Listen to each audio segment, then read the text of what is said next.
Salam sejahtera kepada kita semua. Nama saya Muhammad Faris Al-Azhar.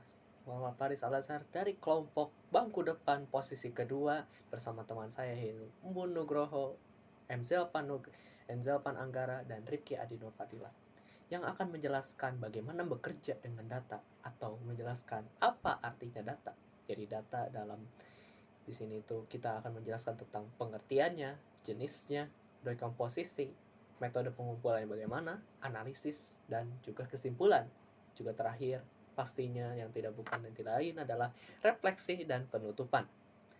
Oke, langsung saja kita mulai kepada pemateri pertama, yaitu adalah Enzelpan Anggara. Saya persilahkan. Perkenalkan, nama saya Delvan. Kelompok kami akan menjelaskan tentang bekerja dengan data.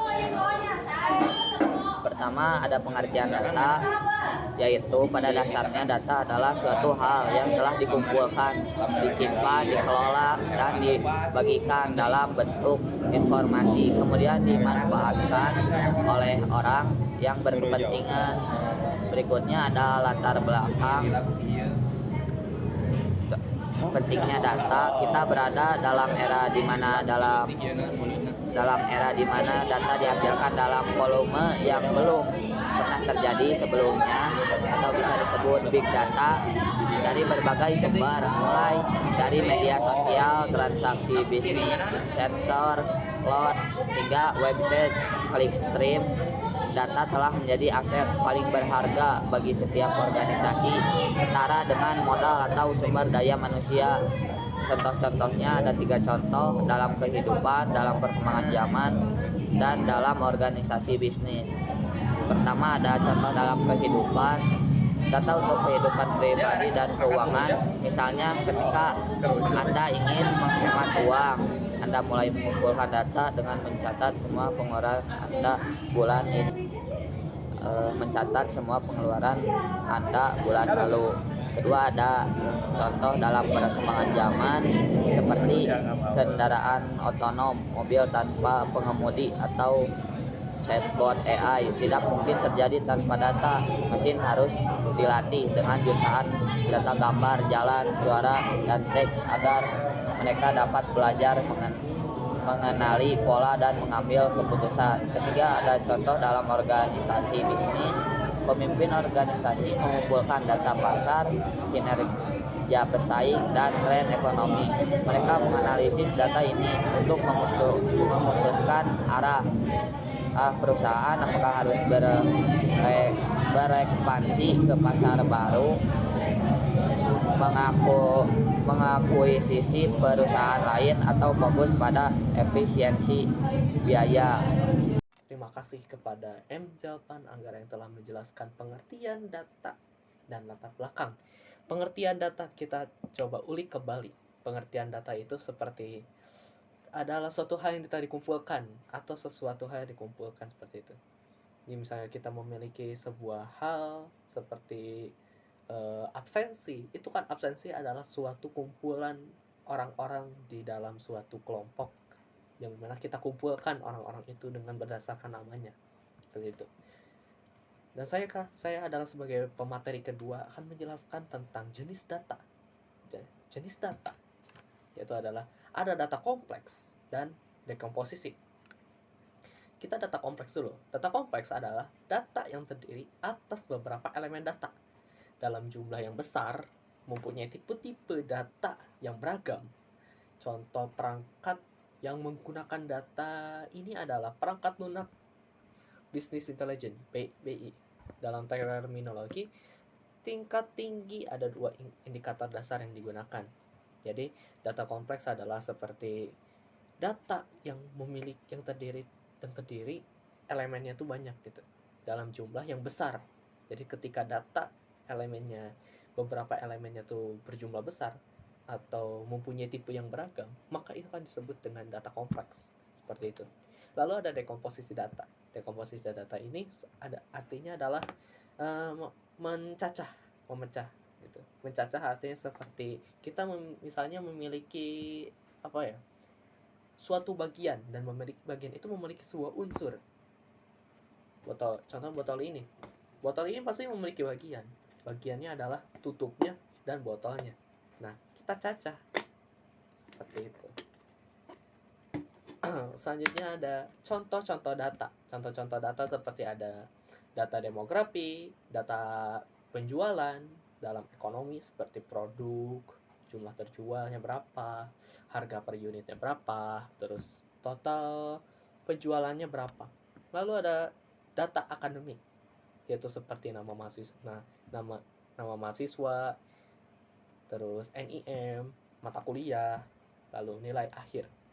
Lalu ada data cuaca seperti lokasi, suhu rata-rata, kelembapan, curah hujan, seperti itu. Selanjutnya ada perbedaan setiap data. Pasti data ini kan memiliki banyak tipe. Nah, ada perbedaannya. Ada perbedaannya dengan kegunaannya. Data yang dikumpulkan dan diproses oleh individu seringkali menggunakan aplikasi atau perangkat smart untuk meningkatkan kualitas hidup pribadi, mengelola keuangan dan mengambil keputusan dan real time.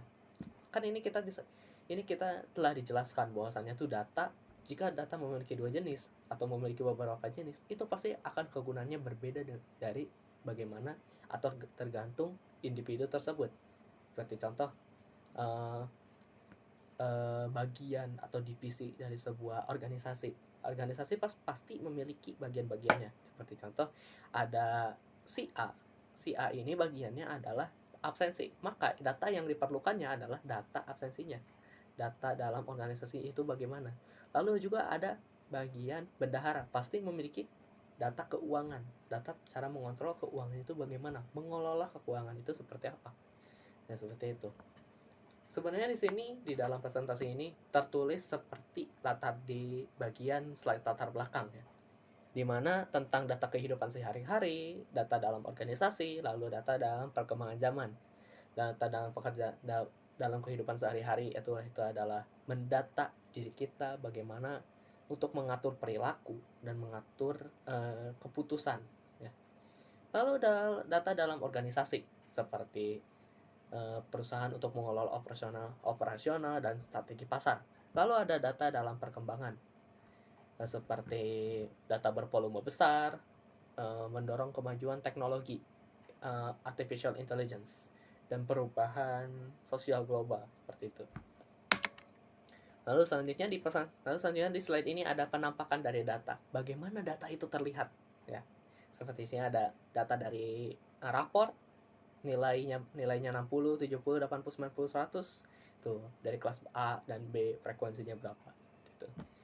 Nah, pengertiannya ini adalah hasil akhir dari pengolahan informasi mentah-mentah yang disajikan dalam format terstruktur. Nah, seperti angka statistik, grafik, atau teks sehingga mudah untuk dibaca. Nah, jadi data itu sebenarnya dikumpulkan secara mentah-mentah gitu. Kayak misalnya contohnya kita akan mendata setiap murid yang tidak memakai dasi. Nah, kita kan data itu tuh kalau belum didata itu pasti kelihatan ngacak gitu. Kayak di 3 barisan nih. Di tiap barisan ini pasti memiliki yang tidak memiliki dasi atau tidak memakai dasi.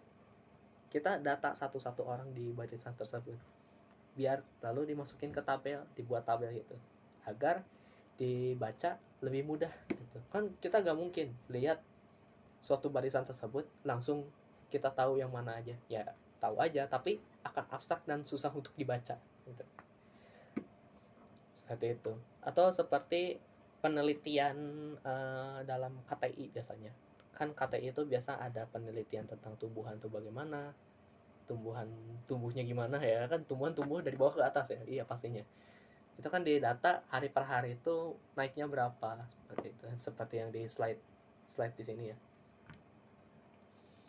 Selanjutnya ada selanjutnya lanjut ke pemateri ketiga, yaitu akan menjelaskan tentang dekomposisi data. Saya persilahkan. Nah, selanjutnya ada dekomposisi data. Apa sih dekomposisi data itu? Dekomposisi data adalah proses untuk memecah atau menguraikan sekumpulan data atau sistem data yang kompleks dan besar menjadi unit-unit komponen atau bagian-bagian yang lebih kecil sederhana, dan terstruktur. Di slide selanjutnya ada tujuan-tujuan dari dekomposisi data. Tujuan utamanya adalah memastikan integritas data dan mengurangi redundansi. Membuat sistem atau database lebih mudah dikelola, dimodifikasi, dan diskalakan karena sudah terbagi menjadi komponen-komponen yang kecil dan independen. Memastikan integritas dan konsistensi data dengan memecah data ke dalam unit-unit kecil yang unik. Mengurangi redundansi dan duplikasi data karena redundansi sangat poros tempat dan rentan kesalahan. Mempermudah memelihara dan perubahan data sistem atau data yang dipecah menjadi modul-modul kecil lebih mudah diperbaharui dan dimodifikasi. Yang terakhir, meningkatkan fleksibilitas dan skalabilitas sistem. Data yang terbagi menjadi komponen-komponen independen lebih mudah untuk dikembangkan atau ditingkatkan. Selanjutnya ada metode pengumpulan data. Yang pertama ada survei atau kuesioner. Metode pengumpulan data primer melalui serangkaian pertanyaan tertulis atau lisan yang disajikan ke dalam responden untuk mengumpulkan informasi tentang sikap perilaku atau karakteristik mereka. Yang kedua ada observasi atau pengamatan. Metode pengumpulan data dengan cara mengamati dan mencatat perilaku, tindakan, atau peristiwa yang terjadi pada subjek atau objek penelitian secara langsung, tanpa intervensi peneliti. Nah, yang selanjutnya ada contoh kasus. Yang pertama ada penggunaan data transaksi dan pola perilaku historis untuk mengidentifikasi aktivitas yang menyimpang atau anomali secara real time sehingga sistem dapat memblokir atau memindai transaksi mencurigakan untuk mencegah kerugian finansial. Yang kedua, proses menggunakan AI untuk menganalisis dan mengelola data teks tidak terstruktur seperti ulasan online atau komentar media sosial guna menentukan apakah pandangan publik terhadap suatu produk atau merek bersifat positif, negatif, ataupun netral. Yang selanjutnya ada proses dekomposisi data. Dekomposisi data adalah proses memecahkan struktur data yang besar menjadi bagian-bagian yang lebih kecil dan lebih mudah dikelola. Nah, mungkin cukup sekian penjelasan dari saya. Selanjutnya akan dijelaskan oleh pemateri selanjutnya. Terima kasih. Oke, selanjutnya yaitu proses dekomposisi. Jadi proses dekomposisi data. Jadi proses dekomposisi data itu adalah proses memecah struktur data yang besar menjadi bagian-bagian yang lebih kecil dan lebih mudah dikelola. Seperti itu. Oke, jadi ada beberapa model basis data yang dipilih. Yang pertama itu ada jaringan. Jadi jaringan itu adalah model yang menggunakan struktur seperti jaringan untuk menyimpan dan mengelola data. Terus selanjutnya ada hierarkis, yaitu struktur data yang mengatur informasi dalam bentuk seperti pohon tree yang kayak gini nih. Nah, kayak gitu. Dan juga ada relasional. Relasional itu adalah model yang mengatur data ke dalam tabel relasi yang terdiri dari basis dan kolom. Oke, selanjutnya ada analisis dan kesimpulan ya. Jadi analisis dan kesimpulan di sini adalah, jadi dekomposisi itu adalah sebuah proses fundamental dalam pemrosesan informasi dan pemecahan masalah yang melibatkan penguraian masalah atau data yang kompleks. Nah, terus ini juga menjadi bagian-bagian yang lebih kecil dan terorganisir dan juga lebih mudah untuk dikelola. Lanjut, metode pengumpulan data adalah proses sistematis dan terarah untuk apa? Untuk mengumpulkan informasi tentang variabel yang diminati dari berbagai sumber. Untuk tujuan apa? Untuk tujuan penelitian atau analisis tertentu. Seperti itu. saya akan memberikan refleksi dari kelompok kita. Bekerja dengan data itu adalah merupakan proses penting dalam dunia profesional saat ini yang memungkinkan pengambilan keputusan yang lebih objektif dan terinformasi. Pengalaman saya dalam mengolah dan menganalisis data lebih memberikan banyak wawasan berharga. Pengalaman saya dalam mengolah dan menganalisis data telah memberikan banyak wawasan berharga, baik mengenai proses itu sendiri dan juga kemampuan pribadi saya dalam menghadapinya. Seperti itu ya. Dan ya, terima kasih atas perhatiannya dan terima kasih atas kerjasamanya. Sekian dari kelompok kami. Mohon maaf apabila banyak kekurangan dan kesalahan. Itu mutlak dari penyampaian diri kami sendiri. Ditutup dengan doa. Assalamualaikum warahmatullahi wabarakatuh.